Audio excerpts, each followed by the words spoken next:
there's a huge element that we haven't even touched on that directly impacts and has basically thrown a huge can of gasoline on the period of the calendar that we're talking about, which is NIL. And I'm a huge proponent of NIL. I have been ever since I was a player. I've always thought this. And I had an interesting perspective because I played minor league baseball and I was able to come back and be totally eligible. In fact, I played minor league baseball with a guy named Meweldy Moore, who played football at Tulane while he was playing baseball, and then he went on to a career in the NFL. And then I go to Colorado and I'm a teammate of Jeremy Bloom, and he basically has to quit football because Oakley wants to give him a deal, for being a mogul skier. So ever since then, I've just had an infatuation with this topic, and I've always felt like a player should always retain their own name, image, and likeness. So that being said, I want to say I am a huge proponent of NIL. What's happening now in NIL with the ability of coaches and influencers, some with less than scrupulous means, the tampering and the inducement side of NIL, I'm not very comfortable with. And when I say that to people, they think like, well, you don't think players should be able to? No, I'm like, no. I absolutely believe in NIL. What I don't believe in is NIL being used for inducement and for tampering, in particular in the portal. What, if anything, can be done in those two areas? What you've identified is really a layering of issues. So it's not as if we're not dealing with like one problem here. We're dealing with a range of realities. Some of those issues were just kind of cans kicked down the proverbial road over time. We dealt with a lot of stuff in the 90s and 2000s and didn't dig into the transfer issue. And then when we did dig into it, we had a pandemic, we had eligibility extensions, we had more people staying in a system. And it's not the portal, it's the control that existed up front. Control of communication, destination, and financial aid. Because remember, you had to ask permission to transfer. And in certain sports, you could transfer and play right away under what was called a one-time transfer exception. In other sports, you sat out a year. And then we had grad transfers with waivers, then we had waivers for undergraduates, and it was as messy as could be. And then in football, we added the 4-game, don't use a season approach. And then starting game 5, we'd have mid-September, I'm leaving, I'm going to transfer. Okay, so let's see where we are on transfer. I'm going to try to sort these out. Sure. It's not the portal, it's that controlling set of rules behind the portal that are the issue. The portal's just the venue for raising one's hand to say, I'd like to leave. I think the health of what we've developed to say, you know what, coach shouldn't control all of that. I think that's the right kind of adjustment. Yeah, player autonomy. Sure. Yeah. If it came in isolation with the right kind of conversations and the normal 4 years of eligibility, we would have a different reality than we have now. We didn't have the luxury of the choice, as it turned out, because at the time those rules were changing. We had a pandemic, we shut down. We said in 2020, here's the opportunity to play, but it won't cost you a season. So we added that on. I read about somebody that's like in their 9th year of college enrollment. I don't know how that happens, by the way. We have second and third year NFL players younger than people playing in college right now. So the basket has been turned upside down. So let's just understand that. I think on the transfer issue, personally, we went from a 365-day portal to a 60-day portal. I think that was a great change. 45 days at the end of the year, of the end of the regular season, then 15 at the end of spring. So I think the portal opens up in now mid-April through. So we're going to have a little bit of discomfort, is the way I like to say it. Mm-hmm. In looking back at what we learned in December and January this year, I think we shortened that 45 days. Not everyone will like that.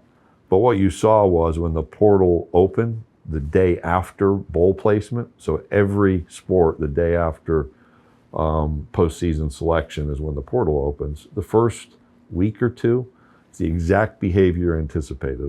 A bunch of people who said, I either don't want to be here, I want more playing time, I didn't make the right choice, I want to be closer on, whatever it is, raised their hand in the portal and said it's time to leave. After that 2 weeks, a lot of stories, anecdotal, admittedly, where you have influencers, if you will, third parties, agents, people that we don't know saying, hey, psst, I got a deal for you if you leave. That's not name, image, and likeness. That's not. Some have described it as bribery. Some have described it as inducements. Yeah. That's not what it's supposed to be. And so I would suggest that one step is let's shorten the December portal and allow those decisions to be made for entry over a 2-week period of time. And then they'll play out and there'll be communication. There'll be another learning experience because there's not a lot of research on this. Also, I'm highly concerned, and this will sound like I'm in the ivory tower. So I'm going to enter the ivory tower, which is, I sat in a couple of meetings with football players on campus who said, I transferred before name, image, and likeness. This happened twice, right out of left field with me. I transferred before name, image, and likeness, wasn't happy. Nobody told me about the impact on my academic options. When you transfer, not every credit transfers. You may not be able to enroll in the program you seek. And we've always had concern about being directed into majors. Yeah. If you go back to those last 4 weeks of the mid-year portal, when those people were having those whispers and the third parties and the influencers and the agents, I don't know of anybody who said, wow, they really helped me understand my academic reality before I made the decision. That's such a great point. And that is a long-term life implication. Yep. In my experience, people, particularly young people, haven't developed from a maturity standpoint, spend all they make. And we better be thinking about developmental issues. The access to this money at 18 or 19 That's years right. old. There's, John Grisham writes novels. He wrote a novel about a quarterback, and his observation was the worst thing in life is to reach your peak at 19 years old. That's a personal psychology issue. That's a societal issue, a sociological issue, and it's also a cultural issue. And we are introducing rapid change into people's lives without perhaps the attachment to how you manage that. And so that then transfers into name, image, and likeness. Football is going to be there and then it's going to evaporate. And there's those, you've lived a life where you've been able to stay attached to the sport. Coaches have stayed attached to the sport. What are we going to do with the 97% or whatever the NCAA's number that don't go pro or don't have that attachment? Are we fostering their lifelong development? I don't see that being talked about anywhere substantively. And I think one of the reasons why is, even as I speak this, I know there are people listening saying, guy makes a bunch of money, he's commissioner of the Southeastern Conference, he just wants to play football games.